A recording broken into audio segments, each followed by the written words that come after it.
To explore group policy, on my domain controller, I'm going to go to Tools, and in Tools, I will select Group Policy Management.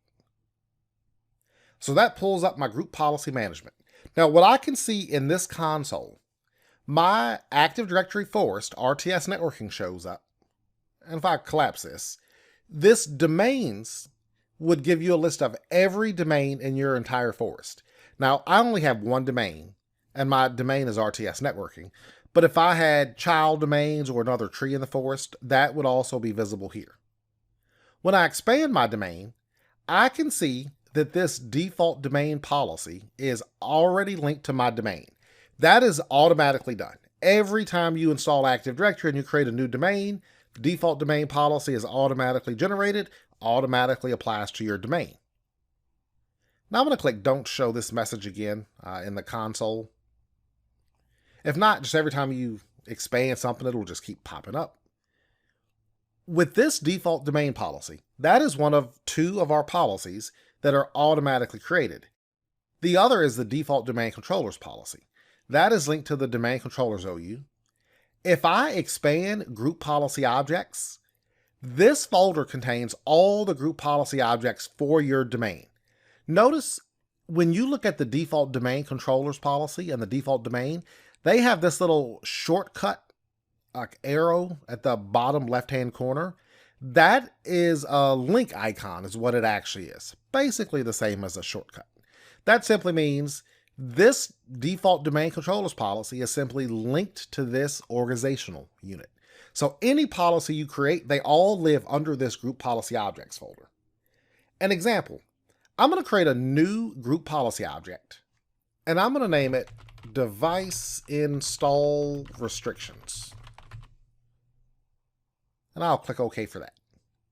So you'll see that policy now shows up. If I click on this policy, I can see right now it's not linked to anything because this links here will show you every location this is actually linked to. So now it just exists but does not apply to anyone.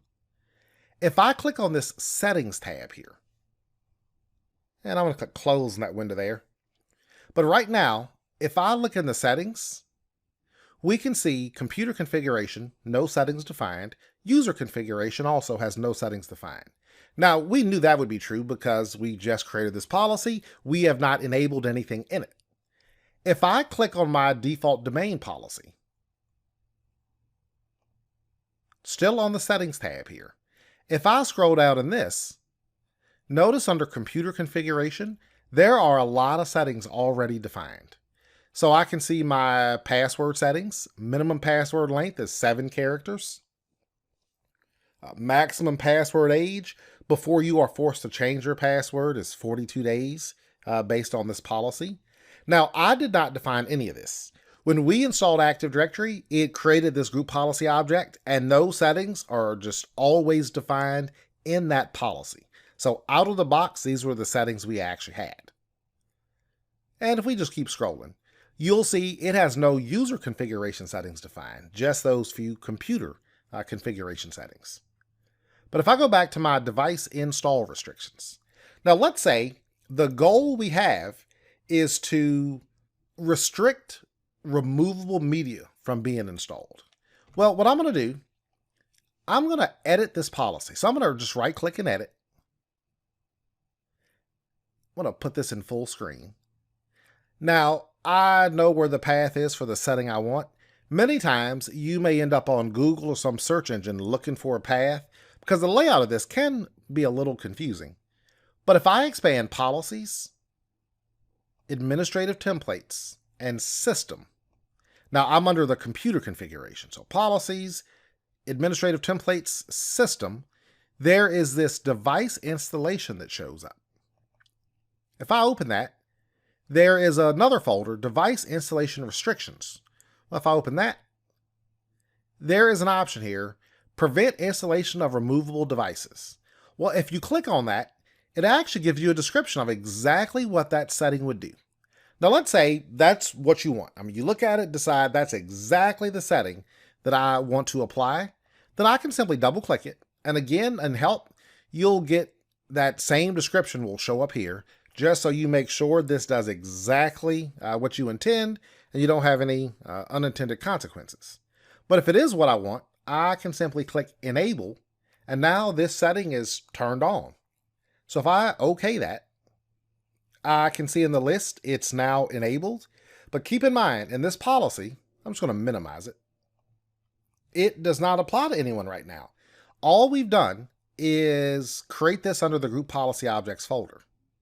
Well, I want to refresh this view, and we'll keep getting this pop-up because of our good internet settings, our internet security. But if I scroll down now, you'll see under Computer Configuration, it has System, Device Installation Restrictions. That's the path to that folder. Prevent installation of removable devices enabled. So an easy way to know what a policy does is to simply click on the policy, go to settings, and it'll show you every single setting, and it'll hide the 3,500 settings that you do not actually have defined. Now let's say you needed this to apply to your computers in the sales department. You can simply go to your organizational unit that you want to link this policy, and you can simply right-click, and there is an option to link an existing GPO. If you choose that, it'll give you a list of every group policy object that exists. You just click Device Installation Restrictions and OK, and now this policy applies to this organizational unit. So if your computer account in the Active Directory domain is in the sales organizational unit, this policy will apply to you, and you will not be able to install removable drives.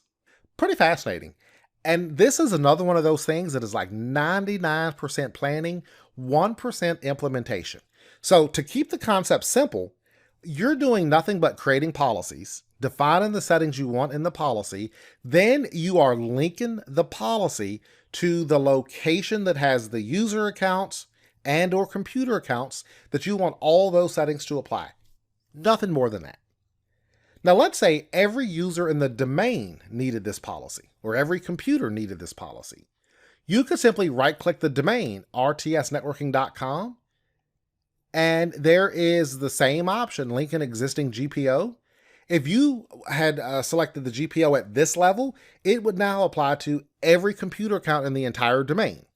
Instead, what we did was just linked it to the sales OU, so now it only applies to computer accounts in the sales OU.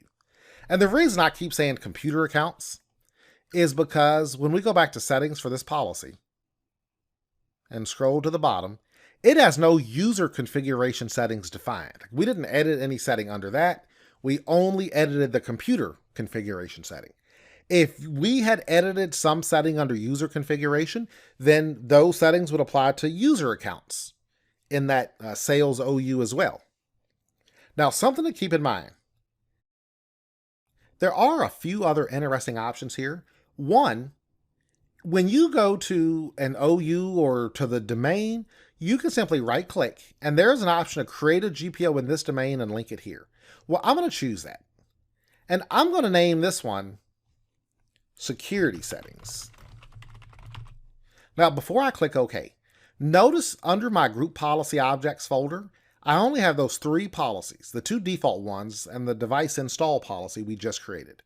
Well, when I click OK for this, you'll see it added security settings under that Group Policy Objects folder, and at the same time, it actually linked the security settings to the sales OU.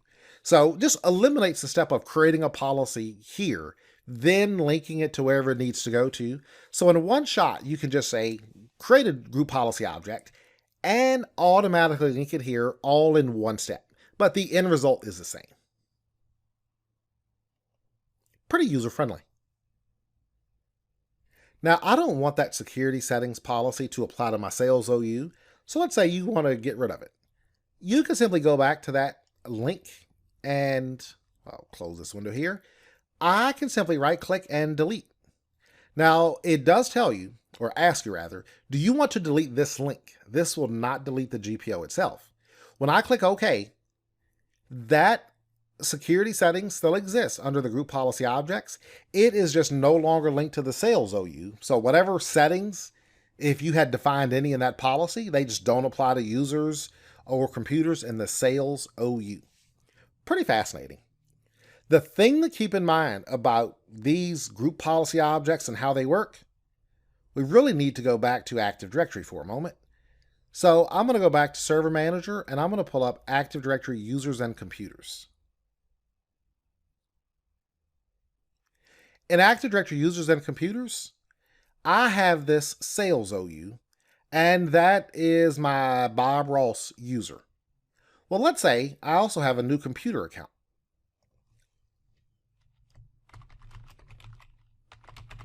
I'm just going to say RTS Client 01 and OK.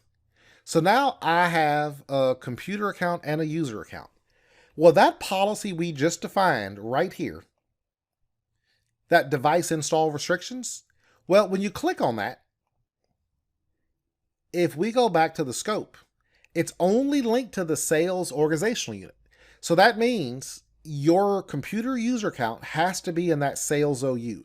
So right now, I know if there are 100 computers in the sales OU, 100 computers will get that setting.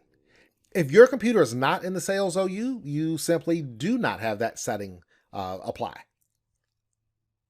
So when you create your OU structure, you always have to be thinking about how group policy needs to be applied. And anytime you create a user, a new computer, where they get placed in the Active Directory structure will largely dictate which group policy objects actually apply to their computer account, to the user account.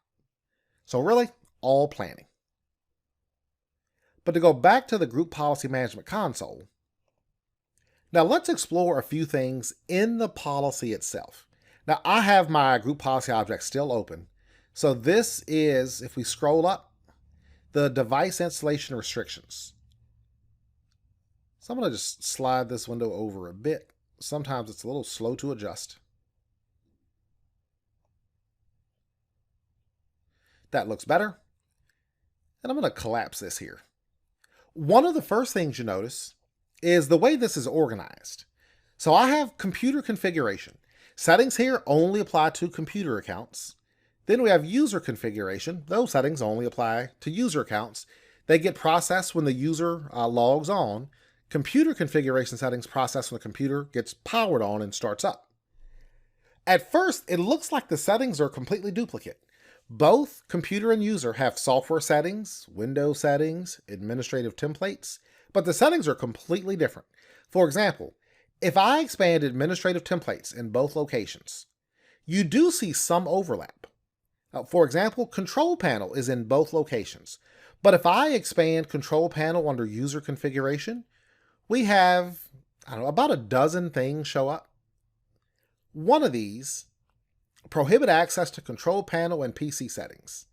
Well, if I were to simply go here and click Enable for that, you would no longer be able to open Control Panel if this setting actually applies to your user account. When you log in, Control Panel would be missing. If you search for it, it would tell you this is blocked by policy. Nothing you could do to open Control Panel. If we go to Control Panel under the computer configuration, I'm just going to click on Control Panel there. Notice that setting does not show up. We have just, 3 folders and just 2 individual settings. So that is true for the majority of these settings. So it's not as if every setting you decide, should this apply to a computer? Should it apply to a user? Largely what dictates that is how the setting can be applied. Some settings are computer-wide, meaning it has no relationship to the individual user that's logging into the computer. It just applies to the entire computer. Other settings are user-specific, like your wallpaper, for example. If you share a computer with someone else and you have your account, they have theirs, each of you can have your own wallpaper on your computer. That's a user-specific setting. Something like blocking removable media, that is not a user-level setting. That's a computer-level setting.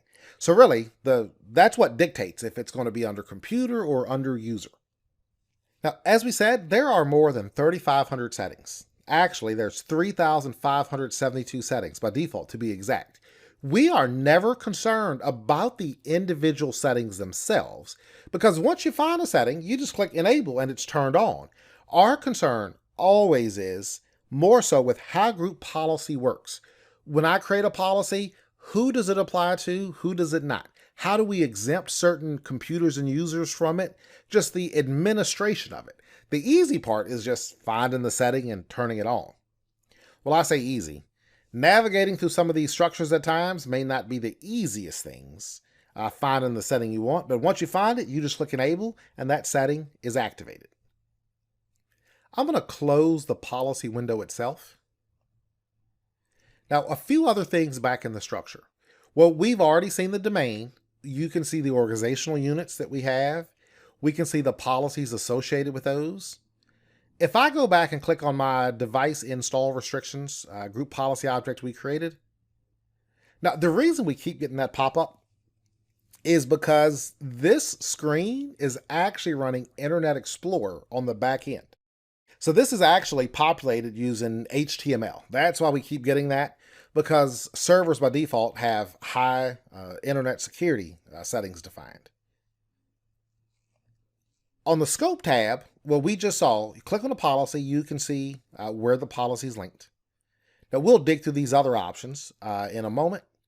But when I click on Details, one of the things that is unique here, you can enable or disable an entire GPO or part of a GPO. So by default, when you create a GPO, it's automatically enabled. But let's say this GPO is having some ill effect and you want to stop it from working. Well, instead of trying to delete the policy or delete the link, you could simply say all settings in this policy are disabled. Now it just stops processing. You figure out what's wrong, you want it to apply later on, then you could simply come back and set it to enabled. We'll say okay for that. Now it's turned on. The other two options, you can disable one half. So I could say computer configuration settings are disabled, so it would still process the user setting. Or we could say user setting are disabled, and it would still process the computer. So turn the whole thing off or on, or half of it off or on. But that's all we can manage on the details itself. Now, if I go to the settings, that we looked at before. Now, we'll look at this in more detail when we have more populated settings defined, but this is a quick way just to say, I want to know what this policy actually does. You can look through and see every single setting defined in the policy. That eliminates the need of trying to expand a policy and click through all the windows. My goodness, you would spend hours if you tried to navigate through every setting in a policy to see what's on. Well, I can't even imagine how long that would take. So this is how we do that instead. The delegation is just who can administer this. So we'll see domain admins have really full control. They can edit settings, they can delete. The modify security means they can change permissions related to it. The enterprise admins have full control. If I wanted someone else to be able to manage this policy, maybe you have another group in IT. They're not domain admins, but just another group, and they need control over this one policy. You could simply add that group here, and then you could select edit settings, and they would be able to do that. So just a way to determine who can manage this one specific group policy object. The last tab is this status. Status will just tell you if the policy is working okay. Well, I'm going to click here, and I can see some information about the policy. And you'll see right now it says data is uncollected. That's because this policy was just created. Usually takes about 24 hours before that actually populates. But you can click this Detect Now. What this will do is give you information about how your domain controllers are replicating. So if you have two domain controllers, you could see that you would have those in sync. It would tell you how many domain controllers are in sync, meaning they have completely replicated all the users, computers, group policies to each other, and they're completely synced up. And this would tell me if you have any domain controllers that are replicating at this exact moment right now. Now, we only have one domain controller, so these are always going to both just say 0 and 0. But that's an overview of the basic settings in the group policy object itself.